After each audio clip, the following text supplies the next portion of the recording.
छत्तीसगढ़ सर्व आदिवासी समाज के जिलाध्यक्ष BS नागेश ने विज्ञप्ति जारी कर बताया है कि आदिवासी समाज के प्रमुख मांगों में क्रमशः सिलगेर हत्याकांड में मारे गए आदिवासी परिवारों को 50 लाख मुआवजा व परिवार के एक सदस्य को नौकरी, घायलों को 5-5 लाख मुआवजा राशि भुगतान, पदोन्नति में आरक्षण, बैंकलॉग पदों की पूर्ति, बस्तर संभाग में शांति व्यवस्था कायम करने, 5वीं अनुसूची क्षेत्र में पेशा कानून 1996 लागू करने, 18 जनजातियों को मात्रात्मक त्रुटि सुधार कर जाति प्रमाण पत्र जारी करने एवं फर्जी जाति प्रमाण पत्र धारी शासकीय सेवकों पर बर्खास्तगी की कार्यवाही, आदिवासी पालकों की आय सीमा समाप्त करने एवं आदिवासी सलाहकार परिषद का अध्यक्ष आदिवासी को बनाने, आदिवासी उत्पीड़न 170 ख के प्रकरणों का निराकरण एवं क्षेत्रीय समस्याओं सहित 17 सूत्रीय मांगों को लेकर प्रादेशिक आह्वान पर आज दिनांक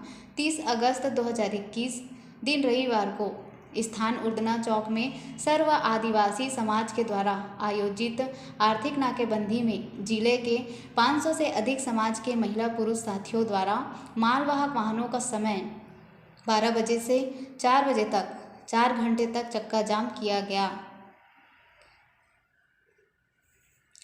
चक्का जाम का नेतृत्व प्रदेश संयुक्त सचिव विनोद भगत, युवा प्रदेश उपाध्यक्ष कंदर परास सिदार, महिला प्रदेश उपाध्यक्ष श्रीमती तिलमती सिदार, लैनुंगा, तमनार, घरगोड़ा, खरसिया, पुसौर एवं रायगढ़ क्षेत्र से सैकड़ों की संख्या में समाज के सदस्य शामिल हुए तथा आर्चर टेंट हाउस राम भाठा, टोपो टेंट हाउस राम भाठा, कामाख्या पेट्रोल पंप कोसम नारा एवं समाज के अधिकारी कर्मचारियों का आर्थिक नाकेबंदी कार्यक्रम को सफल बनाने में विशेष सहयोग रहा। आदिवासी कर्मचारियों ने किया मांग का समर्थन। आदिवासी कर्मचारी नेता विनेश भगत ने आदिवासी कर्मचारियों को मिले पदोन्नति में आरक्षण का लाभ, बैंकलॉग पदों पर हो रही भर्ती, आदिवासी पालक कर्मचारियों का आय सीमा को समाप्त किया जाने सहित 17 सूत्री मांगों की पूर्ति हेतु सर्व आदिवासी समाज द्वारा आयोजित आर्थिक नाकेबंदी कार्यक्रम का नैतिक समर्थन किया है। Bureau report, Chhattisgarh news, Raigarh. चक्का जाम किया गया है, किन किन मांगों को लेकर के किया गया है? आज हम लोग रायगढ़ जिले के बहुत सारे विकासखंड के लोग यहाँ पर इकट्ठे हुए हैं, जिसमें खरसिया और धर्मजयगढ़ हेडूपुर में आज आंदोलन कर रहा है। बाकी विकासखंड के लोग हम लोग यहाँ उर्दना बिरसा मुंडा चौक में यहाँ पर हम लोग इकट्ठे हुए हैं। और मैं बताना चाहूँगा कि आदिवासियों की बहुत सारी समस्याएं हैं और आज से नहीं, वो 74 सालों से होती आ रही है। उसका कारण ये है कि जब चुनाव के समय में वोट लेने तो आ जाते हैं लोग, हम आपकी समस्याओं का समाधान करेंगे करके, और आदिवासियों की कोई समस्याओं का समाधान नहीं किया जाता है। हमारे नेता मंत्री विधायक बनते हैं, सदन में जाके केवल हाथ उठाने का काम करते हैं, आदिवासी समाज को धोखा दे रहे हैं। मैं ये कहना चाहूँगा कि प्रदेश के आह्वान पर हम लोग 9 सूत्री मांगों को लेकर आंदोलनरत हैं। स्थानीय मांगे भी हैं, उन सभी मांगों को लेकर हम लोग आंदोलनरत हैं। और 18 जुलाई तक सरकार को अवसर दिया गया था कि आप हमारी समस्याओं का समाधान करें, और इसलिए दिया गया था कि सरकार बनने के पहले कांग्रेस पार्टी ने हमसे वादा किया था सर्व आदिवासी समाज से कि हमारी जो भी समस्याएं हैं सरकार बनने पर हम आपकी समस्याओं को समाधान करेंगे। हमने अल्टीमेटम दिया था 18 जुलाई तक कि हमारी समस्याओं का समाधान किया जाए, और नहीं तो हम लोग धरना आंदोलन करेंगे। और जब नहीं किया तो 19 जुलाई से हम लोग धरना आंदोलन शुरू किए और वो 25 जुलाई तक चला। 26 जुलाई को हमने 35,000 की संख्या इकट्ठा करके सरकार के खिलाफ वहाँ पर विधानसभा का घेराव किया। उसमें भी सरकार हमसे गंभीर नहीं हुई, आदिवासी की समस्याओं को उन्होंने समझा नहीं।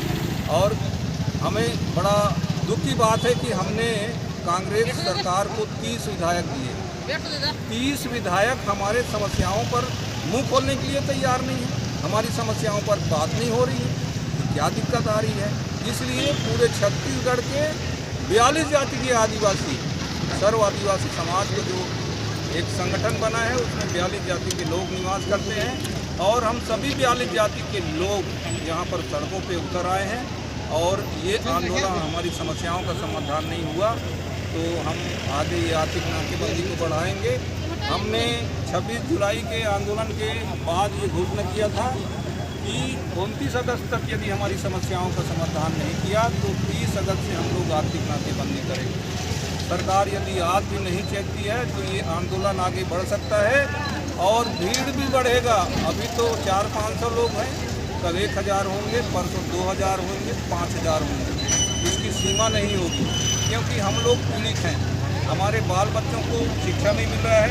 तो मैं बताना चाहूँगा कि बस्तर संभाग में सिलेगर में जो गोलीकांड हुआ, गोली चलाने वाले पुलिस वाले उनके गोली पहचानती है कि कौन आतंकवादी है, कौन नक्सली है। भीड़ में गोली चला दिया उन्होंने और अपना बयान दिया कि हमने नक्सली के ऊपर गोली चलाया। दोस्तों मैं ये बताना चाहता हूँ कि वो हमारे जैसा एक सामान्य व्यक्तियों को लगा है वो गोली और ये हमें बर्दाश्त नहीं। हमारी मांग है कि मृतक परिवार के परिवारों को उनके एक परिवारों को 50 लाख रुपया मुआवजा दिया जाए और एक सदस्य को नौकरी दिया जाए और जो घायल परिवार है उसको 5 लाख का आर्थिक सहायता दिया जाए।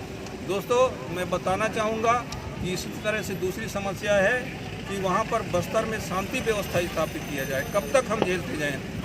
हम कहते हैं कि वहाँ पर शांति व्यवस्था स्थापित हो, बस्तर में जितनी भी मीटिंग लेना है लें, लेकिन शांति व्यवस्था वहाँ पर स्थापित हो। सरकार क्यों नहीं कर सक रही है इसको? हमारी तीसरी मांगे हैं कि जो पदोन्नति पे आरक्षण लागू नहीं कर रही है सरकार। सामान्य वर्ग के लोगों को पदोन्नति हो रहा है लेकिन आरक्षित वर्ग के लोगों को पदोन्नति है। हम चाहते हैं कि पदोन्नति तत्काल किया जाए और जो बैकलॉग की भर्ती है उसको तत्काल भर्ती किया जाए। उसमें 5वीं अनुसूची पेशा एक्ट तत्काल लागू किया जाए। अभी तक 2.5 साल हो गया, लागू नहीं किया गया है। हमारे बीच में यहाँ पर नौकरी में हजारों लोग फर्जी सर्टिफिकेट पा के, आदिवासियों का फर्जी सर्टिफिकेट लेके वो लोग नौकरी कर रहे हैं। एक चपरासी से लेके कलेक्टर के पद तक नौकरी कर रहे हैं। बताइए, उसमें हमारे आदिवासी लोग 1000 लोग नौकरी पाए होते, हमारी नौकरी को उन्होंने छीन लिया। हम कहते हैं कि फर्जी आदिवासी सर्टिफिकेट की नौकरी करने वालों को तत्काल बर्खास्त किया जाए। और मैं आगे कहना चाहूँगा कि आरक्षण रोस्टर का पालन किया जाए। स्वामी आत्मानंद अंग्रेजी स्कूल में आरक्षण निर्धारित नहीं किया गया। हम चाहते हैं कि स्वामी आत्मानंद स्कूल में भी आरक्षण लागू किया जाए। वन अधिकार कानून के तहत 2006 में जो सामुदायिक वन संसाधनों का जो मान्यता मिला है उसके तहत हमको सामुदायिक पट्टा दिया जाए, व्यक्तिगत पट्टा दिया जाए। मैं ये भी कहना चाहूँगा कि छत्तीसगढ़ में 18 ऐसी जातियाँ हैं जिनका जाति प्रमाण पत्र नहीं बन रहा है। मात्रात्मक त्रुटि के कारण, राजनीतिक साजिश के कारण उनको सामान्य बना दिया गया है। हम चाहते हैं कि सभी आदिवासियों का जाति प्रमाण पत्र बनाया जाए। छात्रवृत्ति योजना में हमारे बच्चों को 2.5 लाख रुपया तक आय सीमा निर्धारित किया गया है और ओबीसी वर्ग के लोगों के लिए 7 लाख रुपये का निर्धारित किया गया है। ये असमानता क्यों है? हम 2,51,000 रुपये हम साल में कमाते हैं, तब हम अमीर हो जाते हैं और ओबीसी वर्ग का आदमी 7 लाख रुपये कमाता है तब भी वो गरीब रहता है। ये असमानता संविधान में नहीं है, इसको दूर किया जाए। आदिवासी सलाहकार परिषद का गठन किया जाए। इसमें टीएसी का जो अध्यक्ष हो आदिवासी समाज से हो। और मैं ये बताना चाहूँगा कि ग्राम केनापाली में 19/1/2019 को राजेश नाम का एक उरांव लड़का को मर्डर किया गया, ब्लाइंड मर्डर, और उसको बता दिया गया कि एक्सीडेंट से इसकी मौत हो गई। ये फाइल फिर से खोली जाए, इसकी जांच फिर से होनी चाहिए।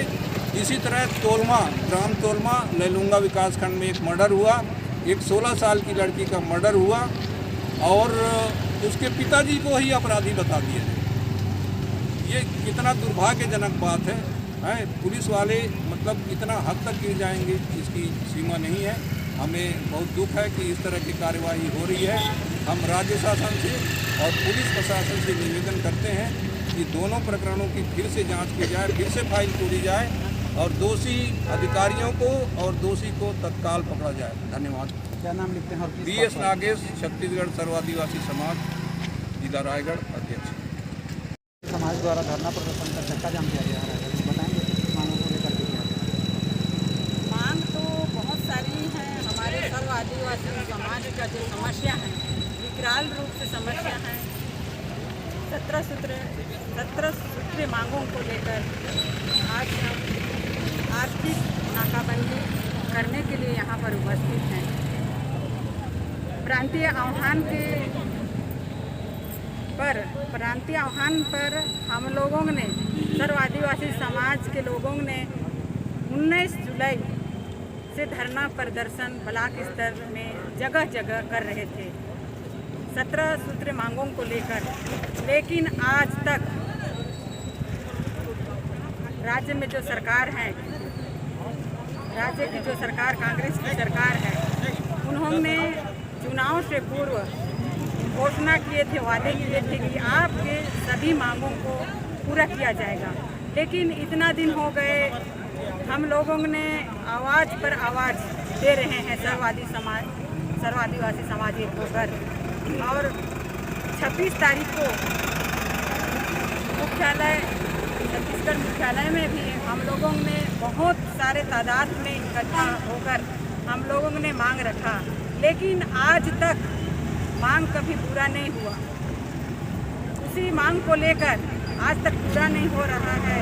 हम लोगों को मजबूर होना पड़ा और आज हम काम धाम के समय में, किसानों का आजकल बहुत महत्वपूर्ण समय होता है, वो समय को छोड़कर हम यहाँ पर हमारे मांगों को लेकर यहाँ पर धरना प्रदर्शन कर रहे हैं। और आने वाला समय में भी अगर सरकार नहीं सुनती है हमारी, तो उग्र रूप से आंदोलन करने के लिए मजबूर होना पड़ेगा और करेंगे हम सब। जी, कब से धरना प्रदर्शन किया गया है और कब तक जारी रहेगा? अनिश्चित काल है। जब तक हमारे मांगे पूरी नहीं होती है तब तक धरना प्रदर्शन चालू रहेगा। अभी तक शासन प्रशासन के आदमी पहुँचे यहाँ? प्रशासन के लोग यहाँ पर आए हैं सुरक्षा की दृष्टि से, लेकिन अभी हम लोगों को किसी प्रकार का आश्वासन नहीं मिला है, ना राज्य सरकार की तरफ से, ना जिला प्रशासन की तरफ से।